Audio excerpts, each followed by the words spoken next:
This is BBC World News, our top stories. All at Sea is an EU deal to create secure centres to receive migrants already in doubt. And forging a new future for steel in Europe, ThyssenKrupp and Tata weld themselves together.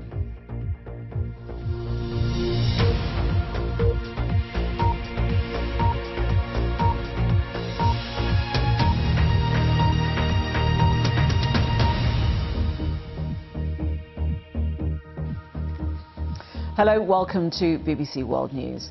An agreement between European Union leaders over how to curb migration is already looking shaky. The deal envisaged the creation of secure centres to receive migrants within the EU. But France and Austria have said they should only be located in countries where migrants first arrive. That's drawn an angry response from Italy's Prime Minister, as Bill Hayton reports. This is how European leaders want their political problem with migration solved. 300 people trying to cross the Mediterranean, found by Libyan coast guards and returned to Africa. And this is what some politicians are trying to stop. A ship run by the German organisation Sea-Watch, bringing over 200 people ashore in Malta.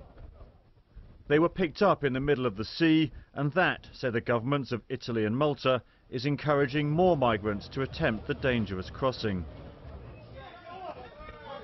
These Maltese protesters don't want any more to arrive. Pressure from some voters is causing leaders in Italy and Germany to do more to stop illegal migration. And 1,000 miles away in Brussels, leaders thought they had a Europe-wide deal. We were able to build, and I think I can say this, a significant agreement, which is just one step forward based on a full agenda, as we requested. This deal was built on 3 components: the external aspect, border protection, and internal solidarity. In other words, paying Turkey and North African countries to stop migrants before they leave, tightening border controls, and setting up detention centres where those seeking asylum can be assessed. The Italian government thought other countries were willing to host those centres, but that was denied by France and Austria, causing this outburst. Macron was tired. I contradict him. We all finished late, 5 a.m. on Saturday morning. Actually, what you're telling me, this isn't written in either article of the agreement. But the deal may be enough to win some time for the German government, which faces difficult regional elections in a few months. A change in direction's taken place in migration policy. It's a step in the right direction. United Nations figures show the number of migrants crossing the Mediterranean has fallen dramatically. They're less than 1/3 of what they were 3 years ago. But tragedies continue. 3 babies were drowned on Friday when their boat sank off Libya. Another 100 people are missing. There was no rescue for them, nor a political solution. Bill Hayton, BBC News. The German industrial giant ThyssenKrupp has agreed to merge its steel-making business with Tata Steel. The new company will become the 2nd largest steel manufacturer in Europe. The 2 firms had previously warned 4,000 jobs could go. Our business correspondent Joe Lynham has more on the rationale behind the merger. I think it's a safeguard action. It's one designed to preserve the steel industry in both those companies, ThyssenKrupp and Tata Steel in the UK. It's going to preserve potentially 11,000 jobs in the UK, thousands more in Western Europe, especially Western Germany. But is it going to create jobs? Almost certainly not. Is it going to expand a business? Probably not either, simply because steel prices are still very low. They're half the levels that they were in 2008 before the financial crisis. So if your main product is selling for half the levels it was 10 years ago, the profit levels are going to be slashed. So this is a very strategic move by both companies to secure their position in the European steel market in Germany and the UK. And steel, of course, is right at the centre of a looming trade war. Well, I think we can say the trade war is underway simply because the Americans have imposed their 25% tariff on steel and 10% on aluminium.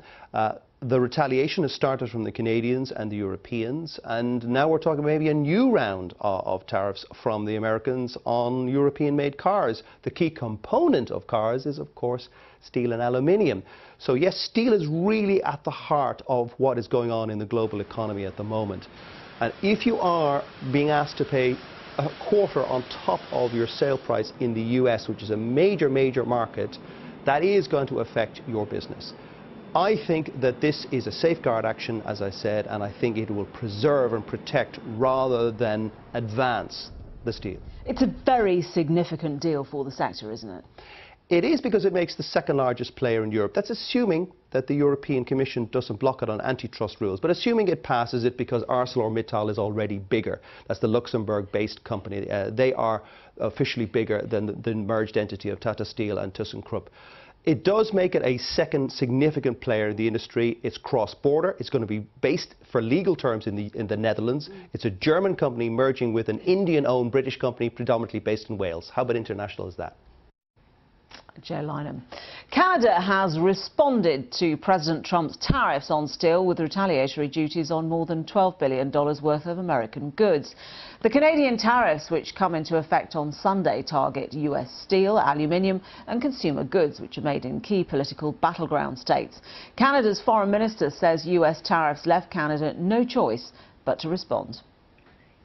The idea that Canada might constitute a threat to American national security, the legal pretext invoked by our neighbors to impose these tariffs on Canadian steel and aluminum exports, is not only absurd, it's hurtful. Chrystia Freeland there of Canada. Well, let's take a look now at some of the other stories making the news. Intelligence agencies in the US believe North Korea has ramped up fuel production for nuclear weapons at secret sites. A report released on Friday says North Korea may try to hide them as denuclearization talks continue with the US. President Trump tweeted there is no longer a nuclear threat from North Korea after his historic meeting with Kim Jong-un 2 weeks ago. Soldiers in Thailand have been carrying out evacuation rehearsals as they continue to search for 12 missing teenage boys inside a flooded cave in the north of the country. The fate of the boys, aged between 11 and 16, and their 25-year-old football coach has gripped the country since they went missing 7 days ago in the Tam Luang cave complex in Chiang Rai province. A vigil has been held for the 5 newspaper employees who were gunned down in the American state of Maryland on Thursday.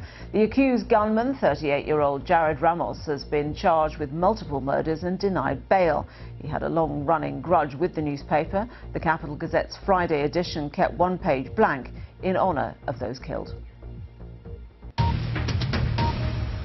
Football. And after a brief pause, the action resumes at the World Cup in Russia. Saturday sees the first 2 knockout games in the tournament. Uruguay take on Portugal in Sochi later. But first, Argentina will face France. Ollie Foster reports from Moscow. Coming up next, it's reporters.